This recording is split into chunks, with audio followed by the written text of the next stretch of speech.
Bernard, out of this marriage. Do you see this suitcase? I'm packed and ready to go. I'm leaving you. And why? Because I'm tired of you. You're cheating, you're gambling, you're drinking. And most of all, I'm tired of that look in your eyes that says, I could have married more, been more, done more. Well, let me tell you something, Bernard. You're nothing but a two-bit bum. A miserable excuse for a man just like your father. And I'll be damned if I'm going to stay in this marriage for 1 second more. Goodbye, Bernard, you miserable swine. And scene.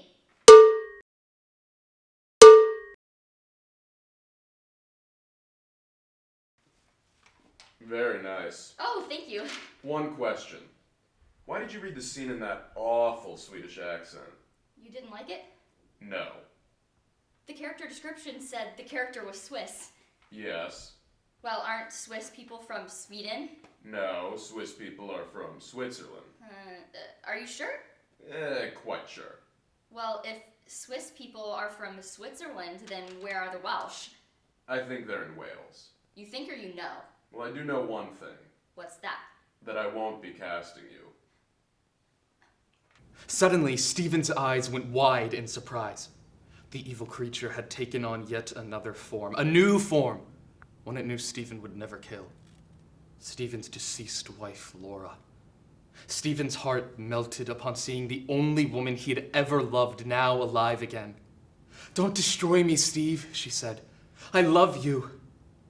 But Stephen knew what he had to do. And so he hacked away at it with an axe. Blood and gore splattered everywhere. He hacked away until at last the awful deed was done. And when it was, he collapsed onto the floor in a heap. The creature was dead. Its evil reign of terror over the little town was over. But for Stephen, the victory was bittersweet. He had lost his wife Laura yet again. The end.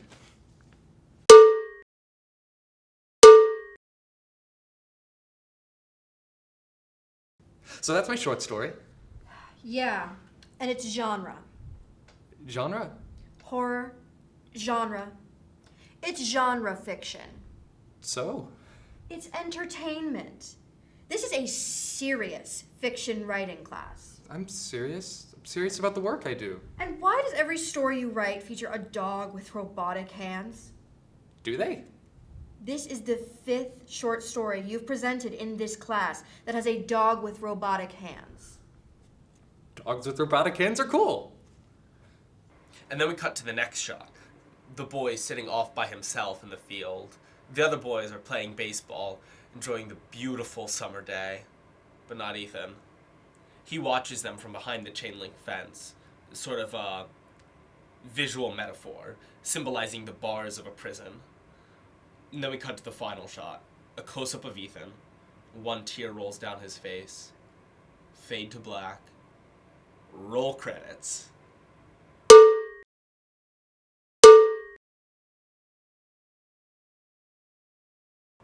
And I already know the music I want to use over the end credit. Eric Satie. He just brings so much pathos. And I got my sister to sign off on my nephew playing Ethan. He's young, but mature for his age and super talented, and he has so much pathos. I said pathos again. It's like the word of the day. So, what do you think? Is that like the best student film idea ever?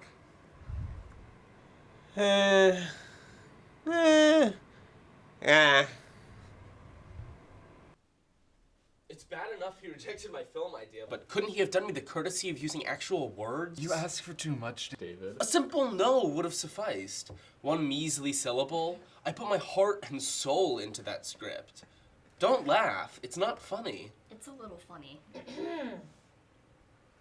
And where were you last night? I thought the 3 of us were gonna go see a movie. Sorry. I ended up going to see this cool play on campus. There's a play right here on campus? World premiere. So riveting, so raw, so honest, so powerful. I'm going back again tonight to see it. You both should come. Shh. Who's in it? Charlie Anders. Not Charlie. What's wrong with Charlie Anders? David's just jealous of Charlie. I am not.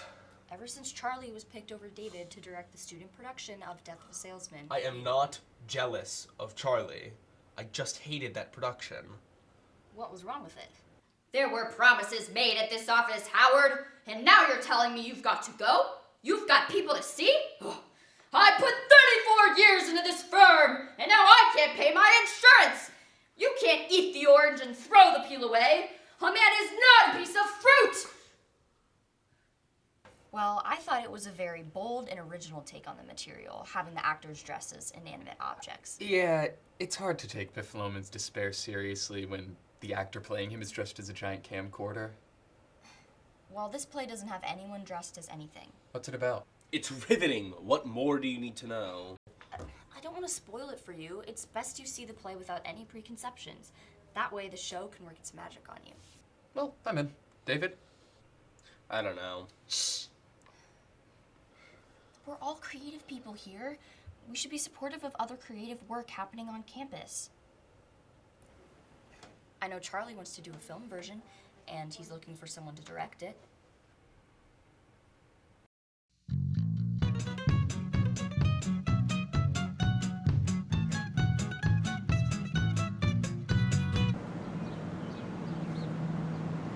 Where is Sally? Did you text her? She's always late, you know that. What are you eating? It smells awful. Cheesy bean and beef burrito. Nature's perfect food. A fourth one today. You're going to get fat. Not with my metabolism. Are you prepared to be riveted? Where have you been? We're gonna be late for the theater. We're already here. What do you mean? The play is in his dorm room. In his room? Seriously? How are they gonna fit the whole set? And all the actors? No set, and there's only one actor. Only one actor? Okay. I guess that's alright. As long as it's not Not a biographical one-man show. Can you believe there were still tickets available? I believe it. Last night it was sold out. That's not hard when the size of the theater is smaller than the average elevator. Oh, give it a rest, Bethany. It's so riveting. And don't worry, the 3 hours just fly by.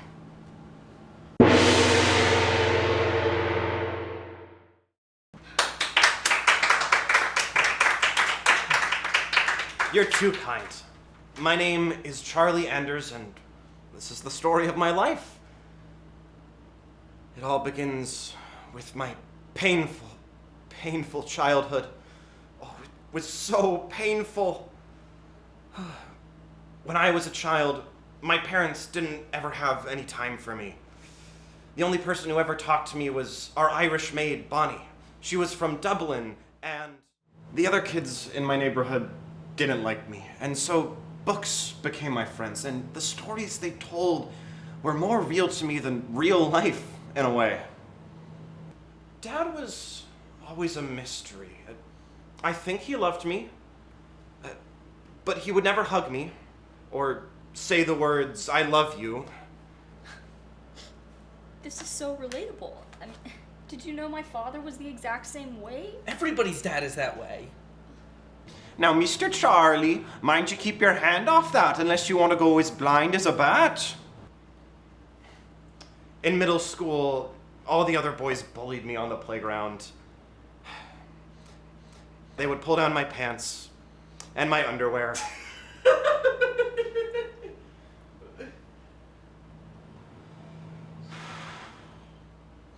I would tell the teachers, but of course, they didn't care. And then in high school, my girlfriend Leanne broke up with me. We faced some sexual issues which proved to be insurmountable. I said, "So what, Leanne? So what if I like it when you put your finger in my ass during sex?" Lots of guys go for that. Doesn't necessarily make a dude gay. Yes, it does. Oh, bite me, Leanne. You got one or two sexual hang-ups of your own, you know.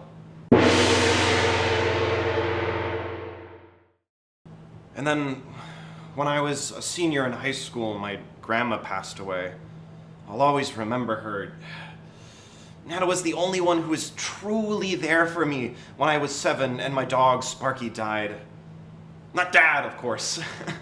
God forbid he should turn off his precious television and pay attention to his... Hey, when's the intermission? Intermission? I gotta pee. There is no intermission. The play's 3 hours long and there's no intermission? Charlie felt that an intermission would break the flow of emotion. I'm gonna be flowing myself kind in of there. guy There's the who- bathroom.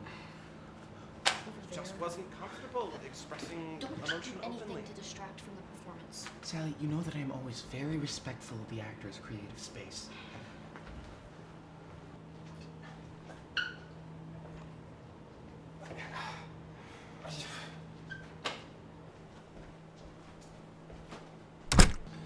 And I asked her, Nana, do you think we'll ever see Sparky again? And she said, we will someday, Charlie, in heaven.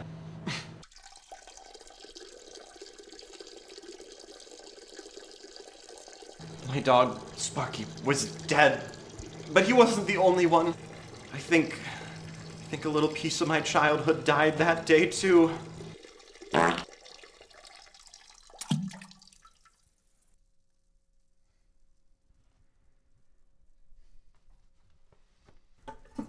The wound heals, but the scar lasts forever.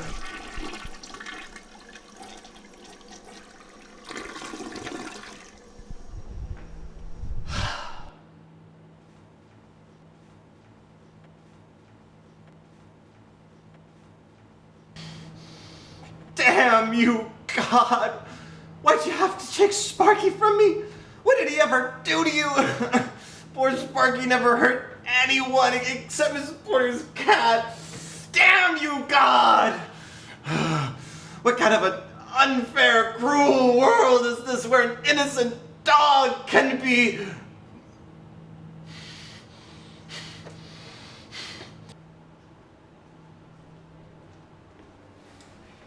That's what I miss. That's it, people. No more talking and no more distractions. From now on, if anyone talks or distracts in any way, I swear I will start this entire play from the very beginning. And I'll do it too. Now, does anyone want that? Do you?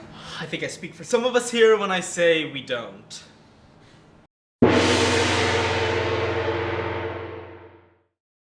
And then Dad said that I had to pay for the damage to the car even though Danny was the one driving. He said that your brother only has his learner's permit and you were the one teaching him how to drive. He said I was, in essence, responsible. That's how he put it. In essence. Do you mind? Oh, sure. Oh man, I was having this terrible nightmare where I was sitting through this god-awful... Never mind. As I was saying, it wasn't my fault. I didn't even want to teach Danny how to drive in the first place. Don't you agree that my dad was wrong to expect me to pay for the damage to the car?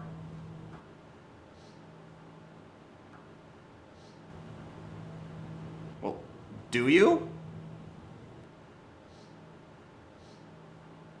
I got all day, people.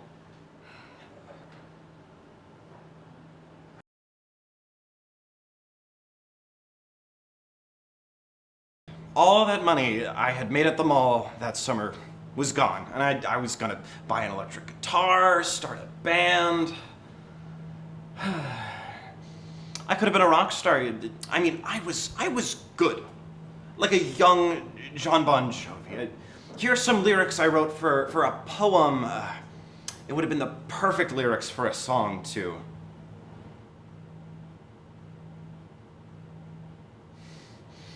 How dare you, sir? How dare you read while I'm up here giving it my all? 110%. Have you no respect? I would never be so disrespectful to another creative person's art. Never! I have respect for creative people. Great respect. And for their creative work.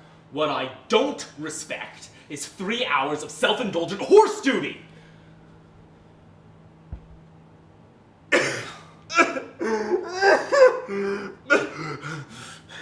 I guess there's just no place in this world for a sensitive soul like mine. Well, I'll let you all decide. Should we just end it right here, or do you want me to continue and finish it? Well, Whatever.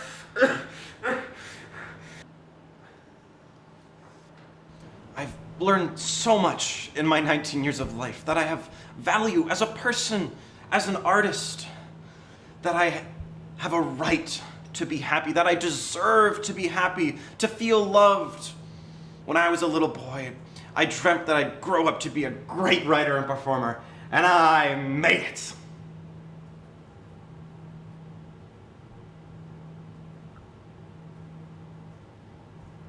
The end. Compelling stuff. Compelling isn't the word. You know what? I should do an autobiographical one-woman show. And Andy, you can write it. But you're young, and you haven't done anything interesting in your life yet. Oh, why let that stop you? I'll do it if I can include a dog with robotic hands. A what? Everyone, thank you for coming to my play today. Great art is based on truth, and today I have told the truth. I have stripped myself emotionally naked for you, and so it is fitting that I strip myself physically naked for you as well. Now that we've come to the end of our time together, I'd like to conclude by inviting each member of the audience to come up and remove an article of my clothing from my body. What is it?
So Swiss people are from Switzerland. Yes, Wait, which is the one with the cuckoo clocks? that's Switzerland, except it isn't. Cuckoo clocks are from Germany.